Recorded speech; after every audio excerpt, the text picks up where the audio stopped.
നമസ്കാരം. ജൈവ വൈവിധ്യ സംരക്ഷണത്തിന് മരങ്ങൾ പ്രധാനമായ ഒരു ഘടകമാണ്. ആ മരങ്ങളെ കേരളത്തിൽ എങ്ങനെയൊക്കെയാണ് സംരക്ഷിച്ചിരുന്നത് എന്നുള്ള ചില പ്രത്യേകതകൾ ആണ് ഇന്ന് നിങ്ങളെ പരിചയപ്പെടുത്തുന്നത്. അതിലൊന്നാമത്തേത് നാൽപ്പാമരം എന്താണെന്നറിയണം. 4 തരം ആൽമരങ്ങളുടെ കൂട്ടത്തെയാണ് നാൽപ്പാമരം എന്ന് പറയുന്നത്. അത്തി, ഇത്തി, അരയാൽ, പേരാൽ എന്നിവയാണ് ഈ 4 എണ്ണം.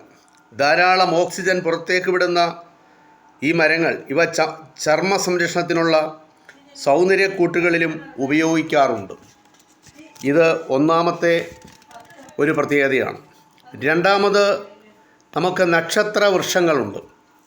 ഭാരതീയ ജ്യോതിശാസ്ത്രപ്രകാരം ഓരോ ജന്മനക്ഷത്രത്തിനും ഓരോ വൃക്ഷമുണ്ട്.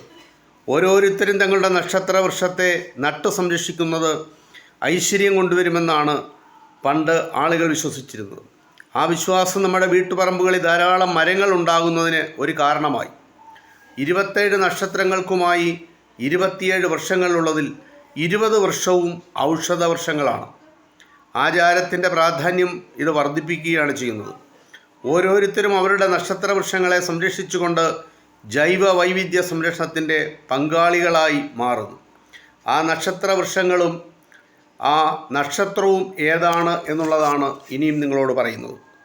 അശ്വതി നക്ഷത്രത്തിന് കാഞ്ഞിരം, ഭരണി നക്ഷത്രത്തിന് നെല്ലി, കാർത്തികയ്ക്ക് അത്തി, രോഹിണി ഞാവൽ, മകയിരം കരിങ്ങാലി, തിരുവാതിര നക്ഷത്രത്തിന് കരിമരം, പുണർദത്തിന് മുള, പൂയനാളിന് അരയാൽ, ആയില്യം നക്ഷത്രത്തിന് നാങ്ക്, മകം നക്ഷത്രത്തിന് പേരാൽ, പൂരം നക്ഷത്രത്തിന് ചമത, ഉത്രം നക്ഷത്രത്തിന് ഇത്തി, അത്തം നക്ഷത്രത്തിന് അമ്പഴം, ചിത്തിര നക്ഷത്രത്തിന് കൂവളം, ചോതി നക്ഷത്രത്തിന് മണിമരുത്, വിശാഖ നക്ഷത്രത്തിന് വയ്യങ്കത, അനിഴ നക്ഷത്രത്തിന് ഇലഞ്ഞി, കേട്ട നക്ഷത്രത്തിന് വെട്ടി, മൂലം നക്ഷത്രത്തിന് കറുത്ത കുന്തിരിക്കം, പൂരാടം നക്ഷത്രത്തിന് ആറ്റുപാല, ഉത്രാടം നക്ഷത്രത്തിന് പ്ലാവ്, തിരുവോണം നക്ഷത്രത്തിന് എരുക്ക്, അവിട്ടം നക്ഷത്രത്തിന് മുരിങ്ങ, ചതയം നക്ഷത്രത്തിന് കടമ്പ്,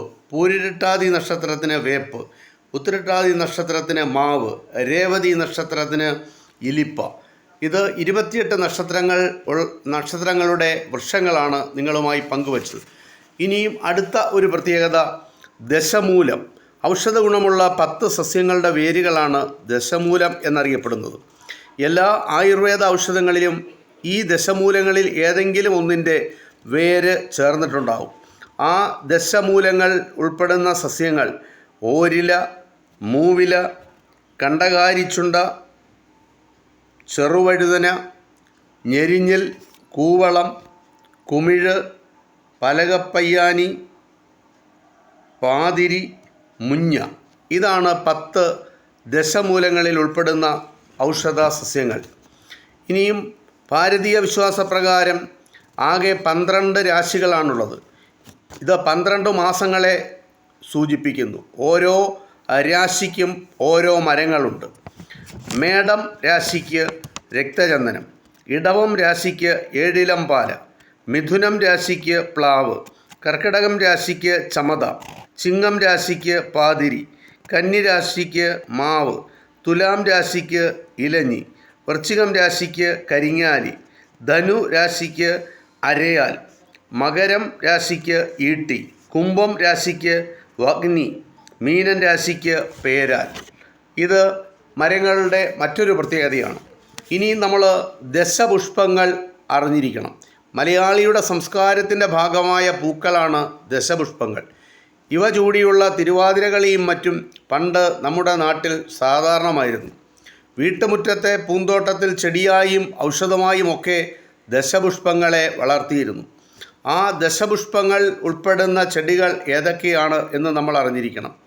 ചെറുള, വള്ളിയുഴിഞ്ഞ, മുയൽച്ചെവിയൻ, നിലപ്പന, വിഷ്ണുക്രാന്തി, കറുക, തിരുതാളി, മുക്കുറ്റി, കയ്യോന്നി, പൂവംകുറുന്നൽ.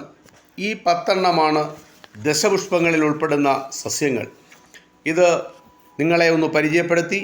നമ്മൾ പ്രകൃതി സംരക്ഷണത്തിന്, ജൈവ വൈവിധ്യ സംരക്ഷണത്തിന് മരങ്ങളുടെയും സസ്യങ്ങളുടെയും പ്രാധാന്യം കേരളീയർ എത്രമാത്രം പ്രാധാന്യം നൽകിയിരുന്നു എന്നുള്ളതിൻ്റെ ഒരു തെളിവാണിത്. ഇത് ഇത്രമാത്രം. നന്ദി, നമസ്കാരം.